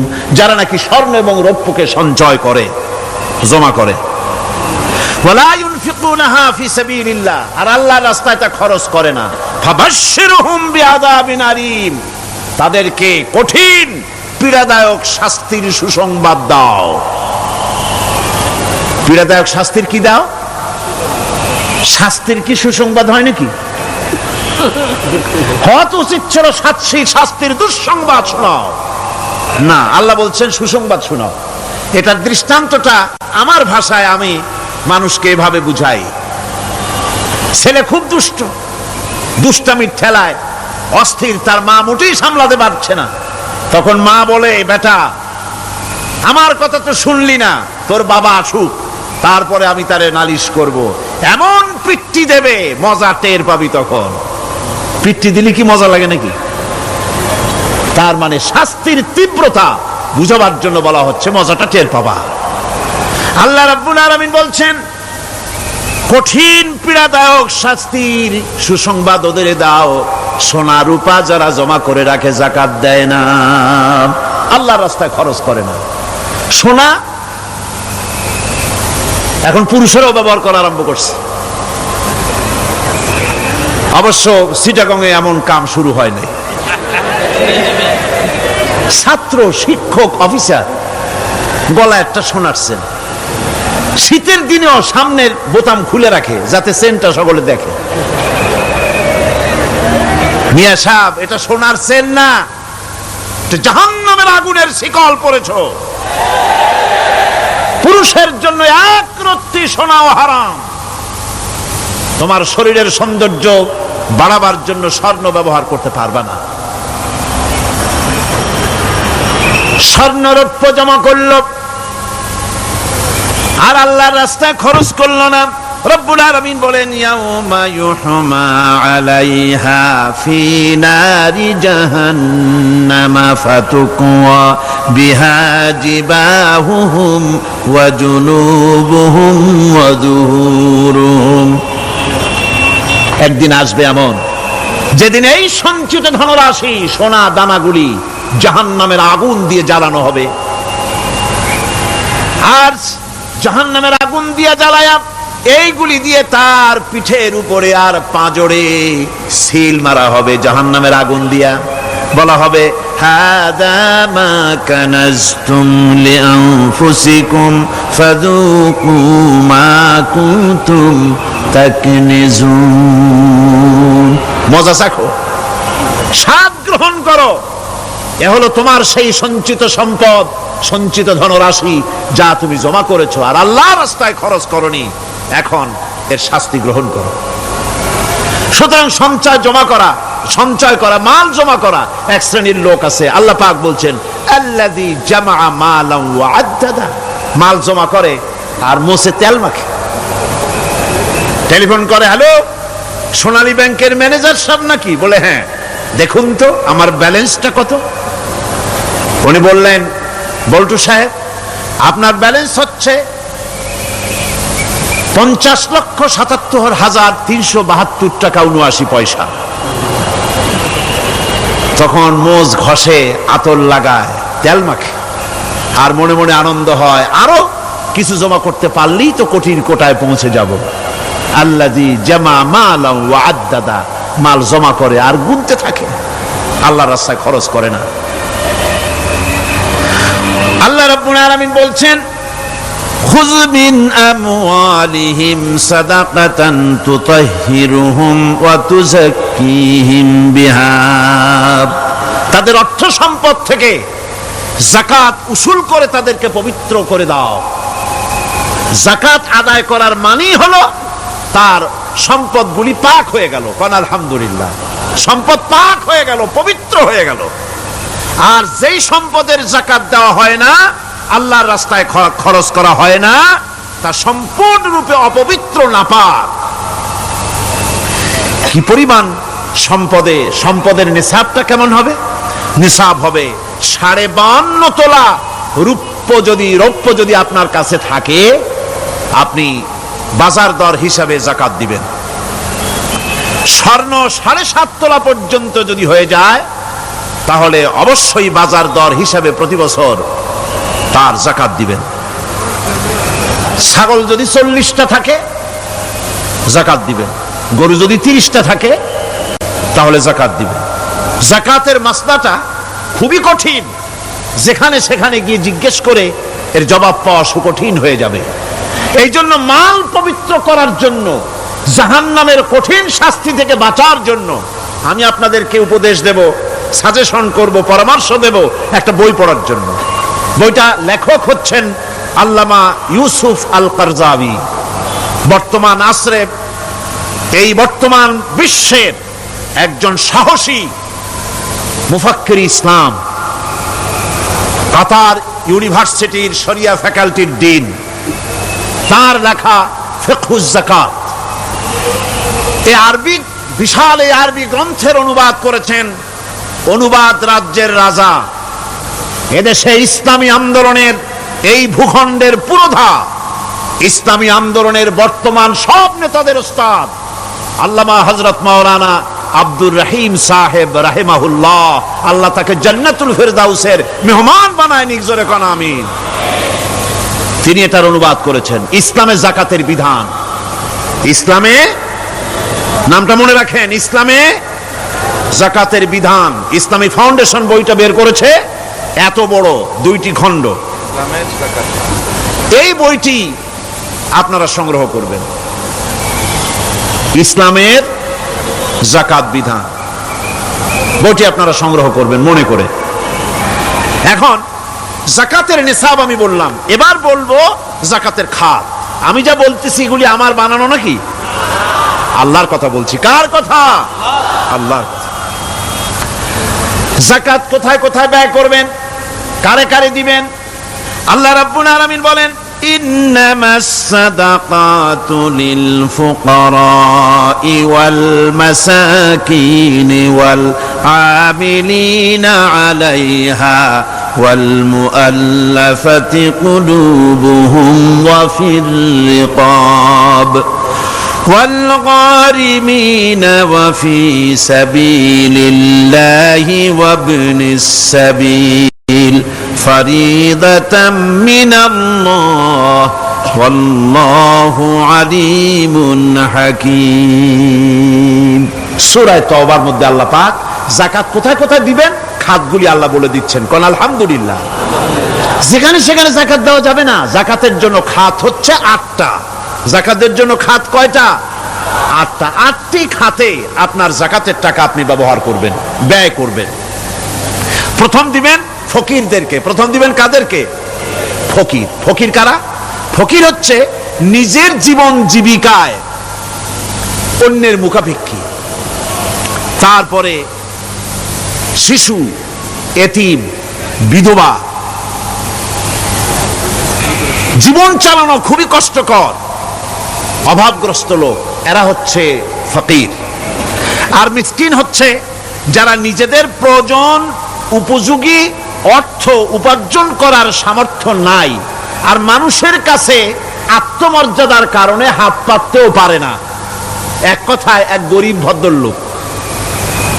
আল্লাহ কোরআন শরীফ বলেছেন যে এদের চেহারা দেখে বুঝো জ্বর পেটে খাবার নাই, অথবা সে অসুবিধায় আছে, চেহারা দেখে বুঝে তাকে সাহায্য করো।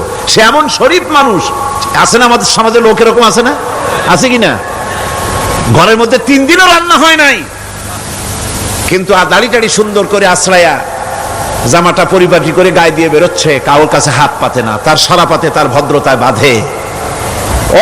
ওনার সরাপথে বেঁধেছে, উনি চাবেন না কারো কাছে, কিন্তু উনাকে যিনি সৃষ্টি করেছেন সে আল্লাহ রাব্বুল আলামিন শোনায় দিচ্ছেন, বান্দারা আমার ওই গরিব ভদ্রলোককে খাবার দাও। ওরা হচ্ছে মিসকিন। এরপরে আমিলিন, 3 নম্বরে আমিলিন, অর্থাৎ যারা যাকাত, সরকারিভাবে যাকাত যারা আদায় করে, সেই আদায়কারীদেরকে এই যাকাতের টাকা দিয়ে তাদের সম্মানী দিতে বলা হয়েছে। ইসলামী গভর্নমেন্ট আসলে যাকাত তো আর আপনার খুশি মতো থাকবে না, যাকাত দিতে আপনি বাধ্য হবেন। যাকাত দিতে আপনি বাধ্য হবেন। যাকাত আদায় করবে গভর্নমেন্ট। কে আদায় করবে? গভর্নমেন্ট আদায় করবে, আর গভর্নমেন্ট ডিস্ট্রিবিউট করবে। ওয়াল মুআল্লাফাতিল কুলুব, মনতুষ্টির জন্য, যাদের মন জয় করতে হবে এই ধরনের লোকদেরকে।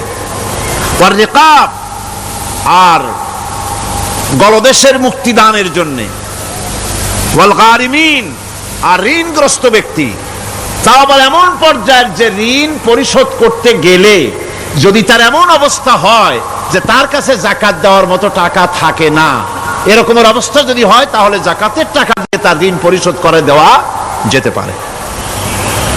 ফি সাবিলিল্লাহ। এরপরে হচ্ছে জিহাদের রাস্তায়।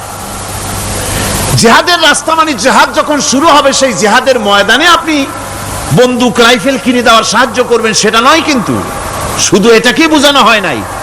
ফি সাবিলিল্লাহ বলতে বোঝানো হয়েছে আল্লাহর রাস্তায় সংগ্রামরত সব ব্যাপারে আপনি সাহায্য করবেন, ইসলামী আন্দোলনের জন্য করবেন। যারা ইসলামের জন্য বইপত্র লেখে তাদের জন্য করবেন, যদি পয়সায় কুলাতে না পারে সেখানে সাহায্য করবেন। ইসলামী আন্দোলনকে বিজয় করার জন্য সাহায্য করবেন। এক কথায় আল্লাহর রাস্তা বলতে যা বুঝায় এগুলিকে দিবেন। ইবনে সাবিল। এরপরে পথিক মুসাফির।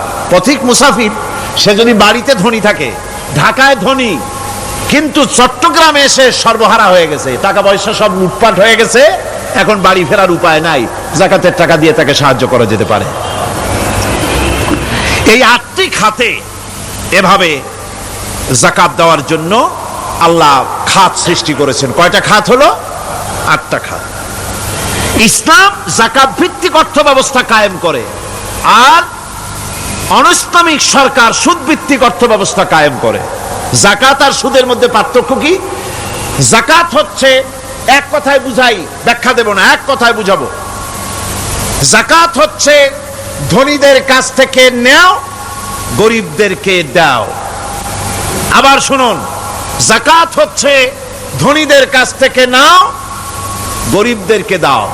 আর সুদ হচ্ছে গরিবদের কাছ থেকে নাও, ধনীদেরকে দাও। টাকায় টাকা টানে, একজনে শুনছিল টাকায় টাকা টানে, সে মনে করলো কেমনে টাকায় টাকা টানে।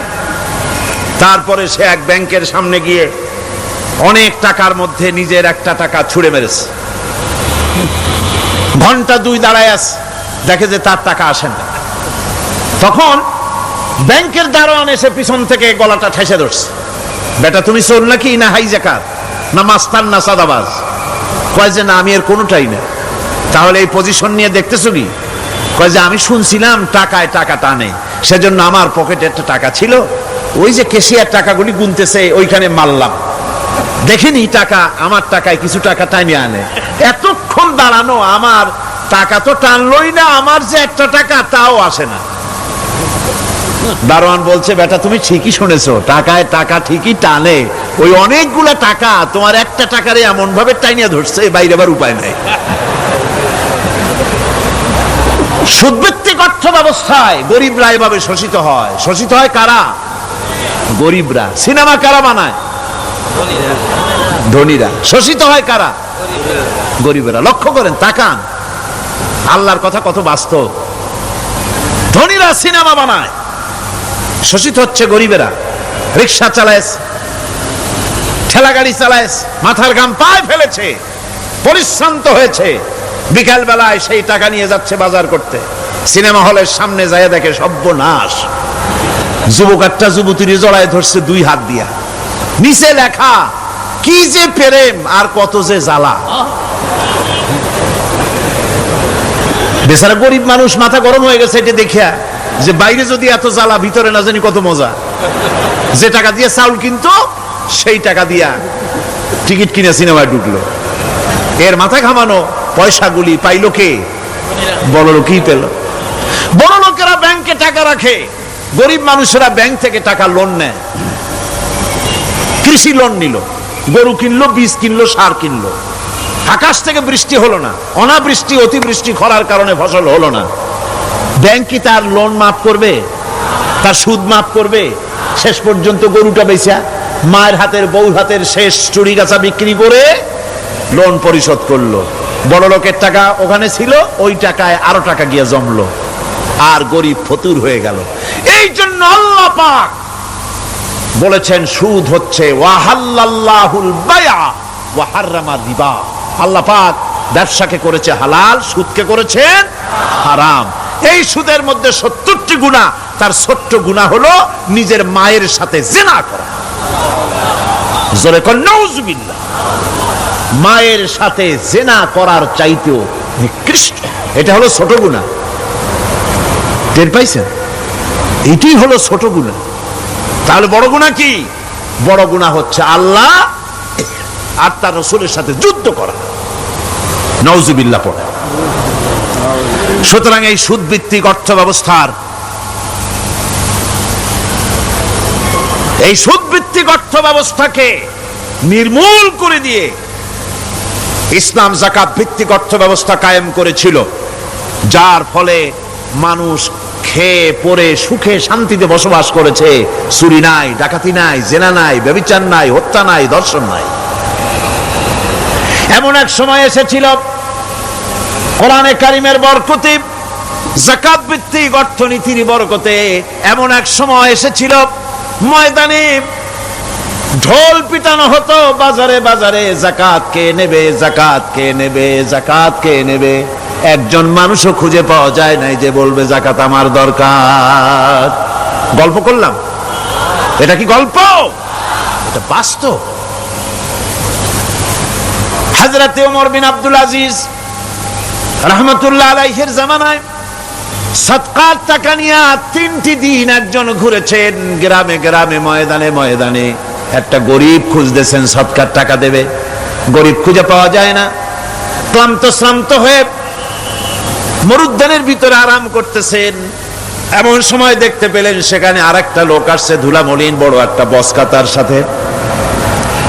এই লোকটি তার কাছে গিয়ে বলছে, ভাই আল্লাহ আপনারে আমারে মিলাই দিছে, 3 দিন পর্যন্ত ঘুরেছি কিছু সদকার টাকা নিয়ে, এত বড় দেশের এত জায়গা ঘুরলাম, একটা গরিব পাই নাই যে তারে দেব, আল্লাহ আপনারে মিলাই দিছে, নেন এই টাকাগুলা। কয় যে তোমার মাথা খারাপ না স্ক্রু ঢিলা? তুমি কি মনে করছো আমার এই বস্কার মধ্যে ছেঁড়া খাতা? তোমার টোপলায় যে টাকা আছে আমার বস্তায় তার থেকে অনেক বেশি টাকা আছে। তুমি ঘুরতেছো 3 দিন, আমি ঘুরতেছি সপ্তাহকাল, একটা ভিক্ষুক পাই নাই। এটা কিসের বরকতে? ইসলামী অর্থনীতির বরকতে। যখন কিসের বরকতে? কপাল পোড়া জাতি, কপাল পোড়া জাতি। সেই বরকতপূর্ণ সমাজ ব্যবস্থার দিকে না গিয়ে কোন নেতা কোন নেত্রী কি কইল সেদিকে দৌড়ায়, সেদিকেই দৌড়ায় পাগলের মতো। হেমিলেনের বংশীবাদক বাঁশি বাজায় চললো, আর ইঁদুর বাঁদর সব পিছনে ছুটলো। এর কোনো মানে হয় না।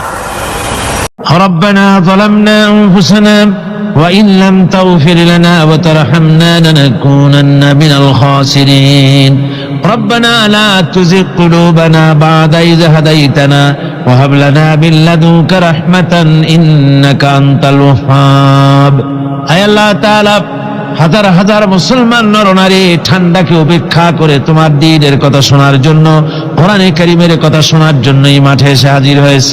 আল্লাহ তুমি দয়া করে মেহেরবানি করে আলোচনার সওয়াবটুকুন হুজুরে পুরনূর সাল্লাল্লাহু আলাইহি সাল্লামের রূহ মোবারকে পৌঁছে দাও।